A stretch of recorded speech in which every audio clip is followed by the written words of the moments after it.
আসসালামু আলাইকুম দর্শক, স্বাগত জানাচ্ছি আরটিভির রাতের সংবাদে। আপনাদের সঙ্গে রয়েছে আমি নীরা ফেরদৌস। সৌদি আরবে 1446 হিজরি সনের শাওয়াল মাসে চাঁদ দেখা গেছে। ফলে দেশটিতে ঈদ উল ফিতর উদযাপিত হবে রোববার। শনিবার ইনসাইড দ্য হারামাইন এ তথ্য নিশ্চিত করে। এদিকে সৌদি আরবে চাঁদ দেখা গেলেও ওমান ও অস্ট্রেলিয়াতে চাঁদ দেখা না যাওয়ায় দেশ দুটিতে ঈদ উল ফিতর উদযাপিত হবে আগামী সোমবার। ইমতিয়াজ আহমেদের রিপোর্টে দেখুন বিস্তারিত। ইসলামের পবিত্রতম স্থান সৌদি আরবে 1446 হিজরি সনের শাওয়াল মাসের চাঁদ দেখা গেছে। ফলে দেশটিতে পবিত্র ঈদ উল ফিতর উদযাপিত হবে রোববার। শনিবার দুই মসজিদ ভিত্তিক ওয়েবসাইট ইনসাইড দ্য হারামাইন এ তথ্য নিশ্চিত করে। এক মাস রোজা রাখার পর শাওয়াল মাসের প্রথম দিন মুসলমানরা ঈদ উল ফিতর উদযাপন করেন। এটি সবচেয়ে বড় ধর্মীয় উৎসব। চাঁদ দেখা সাপেক্ষে এই তারিখ নির্ধারণ করা হয়। ইজরি বর্ষপঞ্জি অনুযায়ী চাঁদ দেখা সাপেক্ষে 29 বা 30 দিনে মাস হয়ে থাকে। 29 রমজান শেষে যদি চাঁদ দেখা যায় তাহলে পরদিন ঈদ উল ফিতর উদযাপিত হয়, আর চাঁদ দেখা না গেলে ঈদ উল ফিতর উদযাপিত হয় 30 রমজান শেষে। তবে রোববার সৌদি আরবে ঈদ উদযাপিত হলেও ওমান ও অস্ট্রেলিয়া আগামী সোমবার ঈদের ঘোষণা দেওয়া হয়েছে। তাই দেশ দুটিতে ঈদ উল ফিতর উদযাপিত হবে আগামী সোমবার। তবে সৌদির প্রতিবেশী ওমানে রোজা হচ্ছে 30টি। ইমতিয়াজ আহমেদ, আরটিভি। এদিকে পরিবারের সাথে ঈদের আনন্দ ভাগ করে নিতে ঢাকা ছাড়ছে নগরবাসী। ট্রেনের জন্য ঘন্টার পর ঘন্টা অপেক্ষা করা চিত্র এবারে ঈদ যাত্রায় নেই। নির্ধারিত সময়ে ছেড়ে যাচ্ছে ট্রেন। উপচে পড়া ভিড় নেই গাবতলীতে। কাউন্টারে টিকিট পেয়ে স্বস্তি ঘরমুখো মানুষের। তবে সদরঘাটে ছিল উপচে পড়া ভিড়। ফাঁকা ঢাকায় কোনো ধরনের নাশকতার হুমকি নেই বলে জানিয়েছেন স্বরাষ্ট্র উপদেষ্টা। মাদুর রহমান রুবেল জানাচ্ছেন এরই বিস্তারিত। গ্রামে থাকা প্রিয়জনের সাথে ঈদ করতে প্রতিদিন যান্ত্রিক নগর ছেড়ে যায় শহরের চাকুরে, ব্যবসায়ী কিংবা শ্রমজীবীরা। ঈদ করতে সড়ক, রেল ও নৌপথে দল বেঁধে ঢাকা ছাড়ছে মানুষ। তবে এবারের ঈদযাত্রায় নেই চিরচেনা সেই ভোগান্তি। ঘন্টার পর ঘন্টা অপেক্ষা নেই বাস টার্মিনালে। বাসের জন্য নেই হাহাকার। কমলাপুর রেল স্টেশনে নির্ধারিত সময়ে প্ল্যাটফর্ম ছেড়েছে ট্রেন। শিডিউল বিপর্যয় না থাকায় উচ্ছ্বাসিত যাত্রীরা। স্টেশন ম্যানেজার জানান, যাত্রীদের ভোগান্তি কমাতে যথেষ্ট প্রস্তুতি রয়েছে তাদের। ধূমকেতু এক্সপ্রেস ট্রেনটা 35 মিনিট ট্রেনে বিলম্ব গেছিল, আর কোনো উল্লেখযোগ্য ট্রেন বিলম্ব হয় নাই। প্রতিদিনই আমাদের ট্রেনগুলো সঠিক সময়ে স্টেশন ছেড়ে যাচ্ছে। স্পেশাল ট্রেন এবং 25% স্ট্যান্ডিং টিকিট সহ আমরা 60 থেকে 70,000 প্যাসেঞ্জার পরিবহন করতেছি। এইবারই প্রথম আমরা আসার আগে ট্রেন এসে বসে আছে, মানে আলহামদুলিল্লাহ অনেক ভালো লাগছে। সুন্দরভাবে ডিসিপ্লিন করে টিকিটগুলোর সঙ্গে নিতেছে, চেক করতেছে, একটু ভালো, অনেক আগের চেয়ে একটু অনেকটা উন্নত মান। রাজধানীর বাস টার্মিনাল থেকে ভোগান্তি ছড়াই স্বস্তিতে ঢাকা ছেড়েছে যাত্রীরা। তবে ভাড়া নিয়েছিল মিশ্র প্রতিক্রিয়া। যে আসছি, আইসা বসছি, টিকিটও পাইছে, 200-100 টাকা ভাড়া এদিক ওদিক ডিফারেন্স না, ওরকম সিন্ডিকেট এবার নাই। অনেকে তো কালোবাজারি ব্যবসা করতে এগুলো এখন ওটা আমাদের চোখে পড়ছে না। এখন আমার সিরোলের গাড়িগুলো খালি যাচ্ছে আর এক্সট্রা লাগাম করতে হবে। অতিরিক্ত ভাড়া আদায়কারীদের বিরুদ্ধে তাৎক্ষণিক ব্যবস্থা নিচ্ছে ভোক্তা অধিকার সংরক্ষণ অধিদপ্তর। ঈদ পার পেয়েছে 60 টাকা বেশি নিতেছি, আসার সময় খালি আসা লাগে। আমাদের 5,500 টাকার তেল লাগে, 3 জন কর্মচারী। বিআরটিএ করতে নির্ধারিত যে ভাড়া ঢাকা টু পাটুরিয়া ঘাট 188 টাকা 60 পয়সা, কিন্তু এখানে নেওয়া হচ্ছে 250 টাকা। অর্থাৎ অতিরিক্ত ভাড়া নেওয়ার যে প্রবণতা সেটি আমরা খেয়াল করেছি। মালিক কর্তৃপক্ষ বলছেন যে আর কোনোদিন এটি করবেন না। এই সতর্কতামূলক 2000 টাকা জরিমানা আরোপ করা হয়েছে। দুপুরে গাবতলী বাস টার্মিনাল পরিদর্শন শেষে স্বরাষ্ট্র উপদেষ্টা বলেন, স্বস্তির ঈদযাত্রায় নিশ্ছিদ্রভাবে নিরাপত্তা দেওয়ার জন্য কাজ করছে আইন শৃঙ্খলা রক্ষাকারী বাহিনী। চার্টার থেকে যদি কোনো ভাড়া কেউ বেশি নেয়, এই ব্যাপারে আপনারা বিআরটিএ কর্তৃপক্ষকে অবশ্যই জানাবেন। এখানে আল্লাহ দিলে কোনো ধরনের ষড়যন্ত্রের হুমকি নাই, আর ষড়যন্ত্রের যদি কোনো হুমকি থাকে আপনারাই মোকাবেলা করবেন আমাদের সাথে মিলে। এদিকে সদরঘাটে ছিল যাত্রীদের উপচে পড়া ভিড়। পরিবারের সাথে ঈদ করতে এসব ঝক্কি ঝামেলা থোড়াই কেয়ার যাত্রীদের। মাইদুর রহমান রুবেল, আরটিভি, ঢাকা। ঈদের লম্বা ছুটিতে ফাঁকা ঢাকায় নাশকতার আশঙ্কা রয়েছে। এ নিয়ে সামাজিক যোগাযোগ মাধ্যমেও চলছে নানা গুজব। নগর পরিকল্পনাবিদরা বলছেন, আইন শৃঙ্খলা পরিস্থিতি নড়বড়ে হওয়ায় ছুটিতে ঢাকাকে নিয়ে আশঙ্কা রয়েছে। প্রয়োজন এলাকা ভিত্তিক নিরাপত্তা ব্যবস্থা জোরদার করা।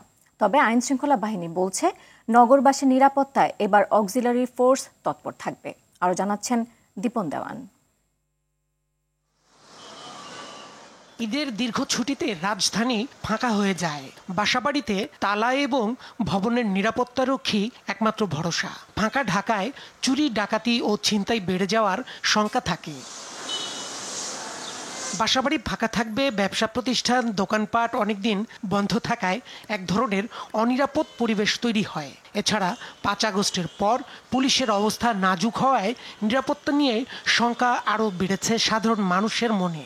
নগর বিশেষজ্ঞ আদিল মোহাম্মদ খান বলেন, ফাঁকা শহরে অপরাধ বিশেষ করে চুরি, ডাকাতি ও ছিনতাই বেড়ে যেতে পারে। দেশকে অস্থিতিশীল করার জন্য কিন্তু একটা চক্র, ঈদের ছুটিতেও কিন্তু এই ধরনের বিভিন্ন ক্ষেত্রে প্ল্যান্ড নাশকতা, যেটা দেশকে দুর্বল করার জন্য, সেটা হয়তো শুধুমাত্র ছিনতাই রাহাজানির জন্য না, সেটা তার অন্য একটা অবজেক্টিভ আছে, যেটা ডিপ স্টেট যেটা কাজগুলো করে। পলিটিক্যাল পার্টি যারা অ্যান্টি এস্টাবলিশমেন্ট, তারা এই কাজগুলো করবে।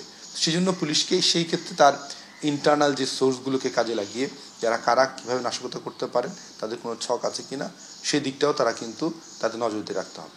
এদিকে সামাজিক যোগাযোগ মাধ্যমে চলছে নানা গুজব। গত 23 মার্চ কলকাতার রাজারহাট নিউ টাউন প্লাজায় ইফতার পার্টিতে আওয়ামী লীগের প্রথম সারির নেতারা উপস্থিত ছিলেন। সেখান থেকে নাশকতার পরিকল্পনার কথা ঘুরে বেড়াচ্ছে সামাজিক যোগাযোগ মাধ্যমে। আরও প্রচলিত আছে আওয়ামী লীগের গবেষণা সেল সিআরআই নাশকতার জন্য ঢাকায় টাকা বিলি করছে। পুলিশ বলছে সবকিছু বিবেচনায় নিয়ে ঈদ আয়োজন নির্বিঘ্ন করতে প্রস্তুতির কোনো কমতি নেই। পুলিশকে সহায়তা করার জন্য ঢাকা মহানগরের বিভিন্ন থানাগুলোতে অক্সিলারি পুলিশ অফিসার নিয়োগ করা হয়েছে। তারাও পুলিশকে সহযোগী হিসাবে কাজের সহযোগিতা করছে। আমরা ওরকম নিরাপত্তা ঝুঁকি বা কোনো রকমের হুমকি দেখছি না, কিন্তু জনগণের জন্য যখন যে কোনো প্রয়োজনে ঢাকা মহানগর পুলিশ সর্বোচ্চ সেবা দেওয়ার জন্য প্রস্তুত রয়েছে। ঈদের ছুটিতে নগরবাসীকে সতর্ক থাকার আহ্বান জানিয়েছেন সংশ্লিষ্টরা। দীপন দেওয়ান, RTV, ঢাকা। ঈদ উপলক্ষে নগরবাসীকে নিরাপত্তা দিতে ঢাকা মেট্রোপলিটন পুলিশের 71টি চেকপোস্ট ও 667টি টহল টিম দায়িত্ব পালন করছে বলে জানিয়েছেন ডিএমপি মিডিয়া সেন্টারের সংবাদ সম্মেলনে অতিরিক্ত কমিশনার রেজাউল করিম মল্লিক জানান, ঈদ পরবর্তী নিরাপত্তা নিশ্চিতে বিশেষ অভিযান চলবে। এদিকে গুলশানের সংবাদ সম্মেলনে র্যাব জানায়, রাজধানীবাসীর জন্য 3 স্তরে নিরাপত্তা ব্যবস্থা গ্রহণ করেছে তারা। নিরাপত্তাজনিত যে কোনো প্রয়োজনে র্যাবের কন্ট্রোল রুমকে জানানোর জন্য নগরবাসীকে অনুরোধ করেছেন র্যাব 1-এর অধিনায়ক লেফটেন্যান্ট কর্নেল জাহিদুল করিম। ঈদের প্রধান জামাতের জন্য জাতীয় ঈদগাহ ময়দানে চলছে শেষ মুহূর্তে প্রস্তুতি। ঈদের প্রধান জামাত সকাল 8:30টায়। ঢাকা দক্ষিণ সিটি প্রশাসক জানিয়েছেন, দুর্যোগপূর্ণ আবহাওয়া থাকলে বিকল্প হিসেবে বায়তুল মোকাররমের সকাল 9টায় অনুষ্ঠিত হবে ঈদের প্রধান জামাত। আবহাওয়াবিদ খন্দকার হাফিজুর রহমান জানিয়েছেন, ঈদের দিন বৃষ্টির সম্ভাবনা কম, রৌদ্রোজ্জ্বল পরিবেশে ঈদ করতে পারবে দেশের মানুষ। দীপন দেওয়ানের আরও একটি রিপোর্ট। দরজায় কড়া নাড়ছে ঈদুল ফিতর। প্রতি বছরের মতো এবারও রমজানের শেষ ভাগে পুরো বাংলাদেশে চলছে সাজ রব। রাজধানীতে হাইকোর্ট প্রাঙ্গণে জাতীয় ঈদগাহ ময়দানে ঈদের প্রধান জামাত আয়োজনের প্রস্তুতি এখন শেষ পর্যায়ে। মাঠ প্রস্তুত করতে কাজ করছেন শ্রমিকরা। ইতিমধ্যে মাঠে শামিয়ানা টাঙানো হয়েছে, মাইক, ফ্যান, সিসি ক্যামেরা স্থাপন সহ অন্যান্য কাজ প্রায় সম্পূর্ণ। শনিবার সকালে ঢাকা দক্ষিণ সিটি কর্পোরেশনের প্রশাসক ঈদগাহ ময়দান পরিদর্শন করেন। বিভিন্ন কাজের তদারকি করেন তিনি। আমাদের এই ঈদগাহে প্রায় 35,000 মুসল্লি ঈদের নামাজ আদায় করতে পারবেন, সেরকম প্রস্তুতি আমাদের আছে। সার্বিক নিরাপত্তা নিশ্চিত করতে পুলিশ, র্যাব এবং অন্যান্য আইন শৃঙ্খলা বাহিনীর মোতায়েন থাকবে। যেহেতু নামাজ আদায়ের জন্য পবিত্র আরামদায়ক কার্পেট এখানে বিছানো হয়েছে, কাজেই কাউকে জায়নামাজ এখানে নিয়ে আসতে হবে না এবং সুপেয় পানির ব্যবস্থা থাকায় কাউকে পানি নিয়ে আসতে হবে না। এখানে রাষ্ট্রপতি, মাননীয় প্রধান উপদেষ্টা মহোদয় দুজনই ঈদের জামাতে অংশগ্রহণ করবেন। এটি আমাদের ঈদ আনন্দেরই বহুগুণে বাড়িয়ে দেবে। এদিকে ঈদের দিন তাপমাত্রা কিছুটা কমতে পারে, তবে বৃষ্টির সম্ভাবনা নেই বলে জানিয়েছে আবহাওয়া অধিদপ্তর। সারা দেশে মানুষ রৌদ্রোজ্জ্বল আবহাওয়া পাবে এবং হয়তো সেই ক্ষেত্রে তাপমাত্রা কিছুটা বেশি থাকার জন্য তো কিছু সাময়িক হয়তো অস্বস্তি হবে, তবে খুব বেশি অস্বস্তিকর পরিবেশ তৈরি হবে না। তার কারণ বর্তমান যে অবস্থা আছে তার চাইতে তাপমাত্রা কিছুটা কমই থাকবে ঈদের দিনে। দীপন দেওয়ান, RTV, ঢাকা। 4 দিনের সরকারি সফর শেষে চীন থেকে দেশে পৌঁছেছেন প্রধান উপদেষ্টা ডক্টর মোহাম্মদ ইউনূস। শনিবার রাত 8:10 তাকে বহনকারী ফ্লাইটটি রাজধানীর হযরত শাহজালাল আন্তর্জাতিক বিমানবন্দরে অবতরণ করে। এর আগে বিকেল 3টায় চায়না সাউদার্ন এয়ারলাইন্সের বিশেষ একটি ফ্লাইটে বেইজিং ক্যাপিটাল আন্তর্জাতিক বিমানবন্দর থেকে ঢাকার উদ্দেশ্যে রওনা দেন প্রধান উপদেষ্টা। 4 দিনের এই সফরে প্রধান উপদেষ্টা চীনের প্রেসিডেন্ট শি জিনপিং সহ সরকারের ঊর্ধ্বতন ব্যক্তিদের সঙ্গে একাধিক বৈঠক করেন। এ সময় বাংলাদেশ ও চীনের মধ্যে অর্থনৈতিক ও প্রযুক্তিগত সহযোগিতার বিষয়ে একটি চুক্তি এবং 8টি সমঝোতা স্মারক সই হয়েছে।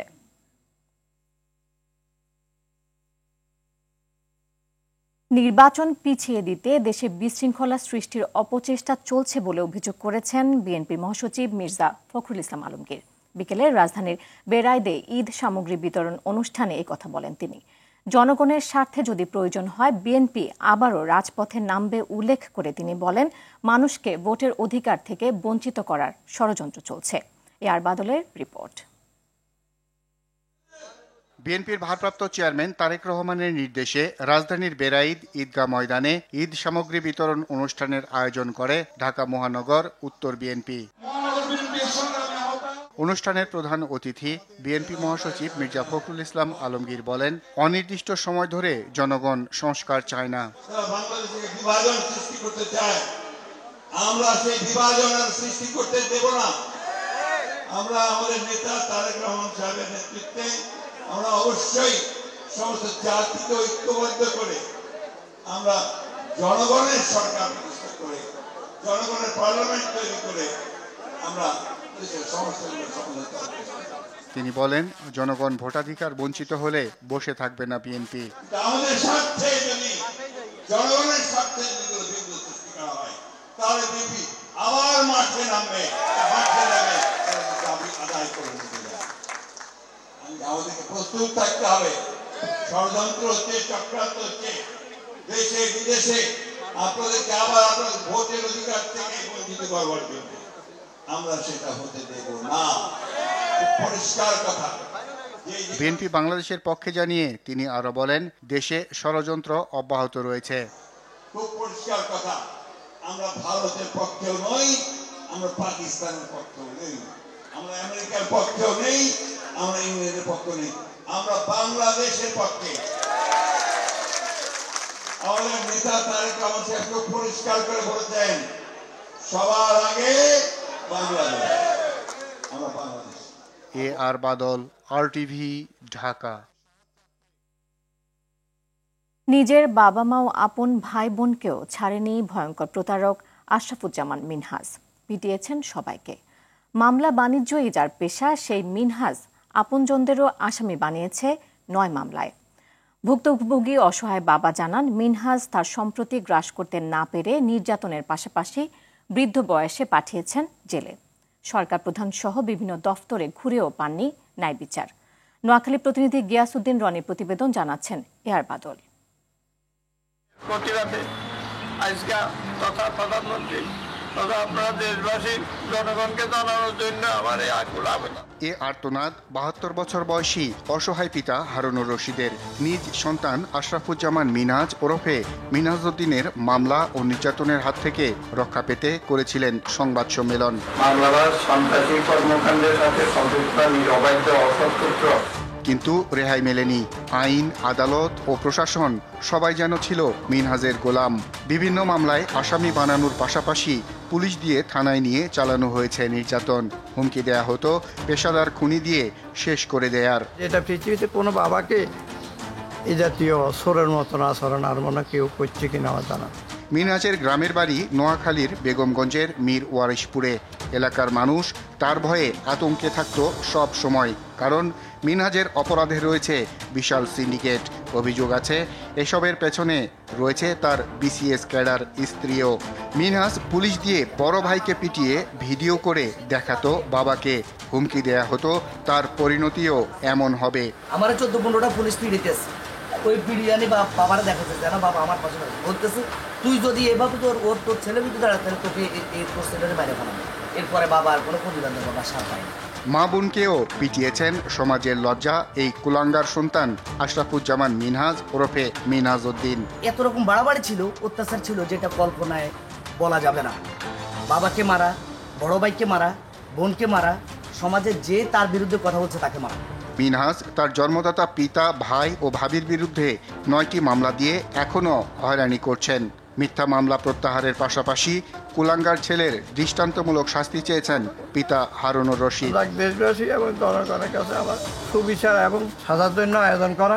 26 মার্চ ভোরে রাষ্ট্রদ্রোহ ও সন্ত্রাস বিরোধী মামলায় প্রতারক আশরাফুজ্জামান মিনহাজকে গ্রেপ্তার করে যৌথ বাহিনী। বর্তমানে সে শরীয়তপুর কারাগারে বন্দী। পুলিশ জানায় তদন্ত সাপেক্ষে তার বিরুদ্ধে ব্যবস্থা নেওয়া হবে। আমরা তার বিষয়ে তদন্ত করছি, তদন্তপূর্বক আইনগত ব্যবস্থা গ্রহণ করা হবে। আর বাদল, RTV, ঢাকা। মিয়ানমার ও থাইল্যান্ডের মতো বাংলাদেশেও একই ধরনের বড় ভূমিকম্প হওয়ার আশঙ্কা রয়েছে। বিশেষ করে ঢাকা, চট্টগ্রাম, সিলেট ও ময়মনসিংহ অঞ্চল ভূমিকম্পের উচ্চ ঝুঁকির মুখে রয়েছে। মিয়ানমার ও থাইল্যান্ডে গতকাল শুক্রবারের শক্তিশালী ভূমিকম্পে ব্যাপক হতাহতের পর শনিবার সকালে ফায়ার সার্ভিস সদর দফতর এক সংবাদ বিজ্ঞপ্তিতে এই সতর্কবার্তা জানিয়েছে। বিজ্ঞপ্তিতে বলা হয়েছে, মিয়ানমার ও থাইল্যান্ডের বিভিন্ন অঞ্চলে পরপর 2টি শক্তিশালী ভূমিকম্প হয়েছে।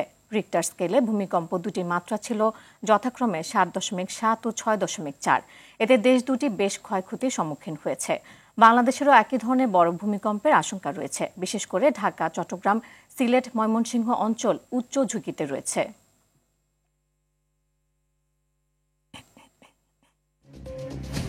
দর্শক, রাতের সংবাদ এ পর্যন্ত। মধ্যরাতের সংবাদ 1টায় দেখার আমন্ত্রণ রইল। এতক্ষণ সাথে থাকার জন্য ধন্যবাদ সবাইকে।